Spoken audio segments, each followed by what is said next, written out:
जंगल की सुनसान बिल्डिंग और वेंडिगो का साया, यह घटना 2015 की है। और आज भी जब मैं उस रात के बारे में सोचता हूँ तो मेरी रीढ़ में सिहरन दौड़ जाती है।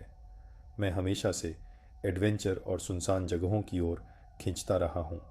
इसी जुनून में एक दिन मुझे पता चला कि मेरे शहर से कुछ घंटे दूर घने जंगल के बीच एक ऊंचाई पर एक सुनसान इमारत मौजूद है। लोग कहते थे वहाँ का नज़ारा बेहद खूबसूरत है, लेकिन साथ ही यह भी सच था कि उस इमारत के अंदर जाना गैर कानूनी था। वो इमारत सालों से छोड़ दी गई थी, मेंटेनेंस नहीं होती थी और कभी भी गिर सकती थी। मैंने इंटरनेट पर थोड़ी रिसर्च की, गूगल, फेसबुक। ज़्यादातर लोग उस जगह की तारीफ़ कर रहे थे, लेकिन जो आखिरी फेसबुक पोस्ट मुझे मिली वो 3 साल पुरानी थी। 3 सालों में जंगल बहुत कुछ निकल जाता है। मुझे नहीं पता था कि आज उस जगह का हाल क्या होगा, और ये भी नहीं पता था कि ऊपर जाकर मुझे क्या देखने को मिलेगा। मैंने सड़क किनारे कार पार्क की, अपना बैग उठाया जिसमें 2 दिन का सामान था, और जंगल के अंदर ट्रैकिंग शुरू की।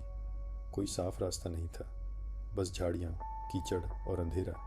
मेरे पास एक हैंड हेल्ड जीपीएस था, वरना शायद मैं रास्ता ही भूल जाता। 4 से 5 घंटे की लगातार चढ़ाई के बाद मुझे पेड़ों के ऊपर से इमारत का ऊपरी हिस्सा दिखा। दिल तेज धड़कने लगा। जब मैं पास पहुंचा, इमारत देखने में पुरानी ज़रूर थी, लेकिन ढांचा अब भी मजबूत लग रहा था।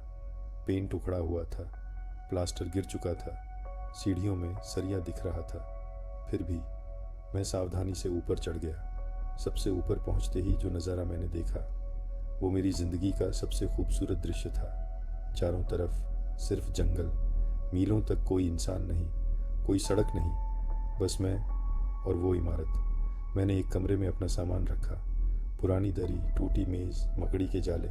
सूरज ढल रहा था। मैं खिड़की के पास खड़ा होकर डूबते सूरज को देख रहा था। इतना शांत, इतना सुंदर, और शायद यही सबसे खतरनाक था। रात गहरी हो चुकी थी, आसमान बादलों से ढका था, न चांद न तारे। तभी नीचे जंगल में एक रोशनी, नारंगी रंग की, झिलमिलाती हुई, ऐसी जैसे मशाल की लौ। मैं काफ़ी देर तक उसे देखता रहा। वो पेड़ों के बीच हिल रही थी।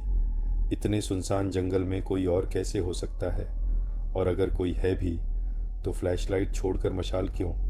कुछ देर बाद वो रोशनी एक पेड़ के पीछे गायब हो गई। मैंने सोचा शायद मेरी आंखों का धोखा है। करीब आधे घंटे बाद मैं फिर खिड़की के पास गया, और तभी मैंने उसे देखा।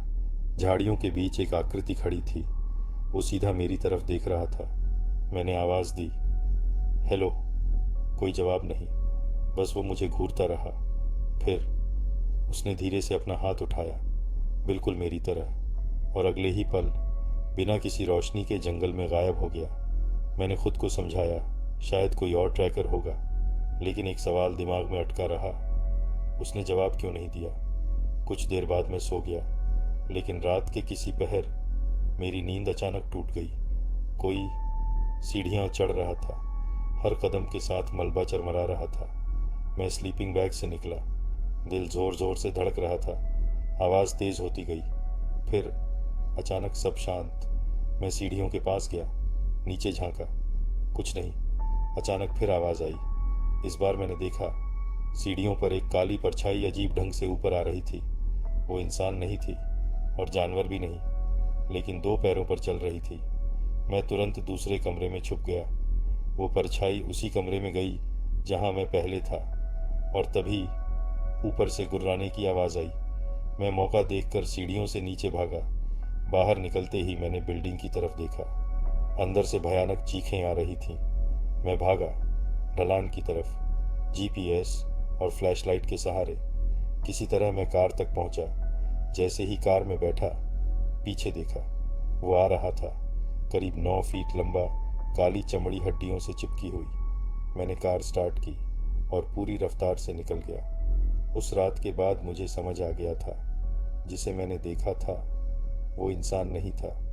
वो वही था जिसके बारे में सिर्फ कहानियों में सुना था। वेंडिगो।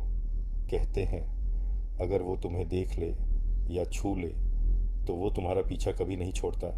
आज भी जब जंगल से हवा चलती है या रात में कोई आवाज़ आती है, तो लगता है वो आज भी भूखा है और कहीं पास ही है।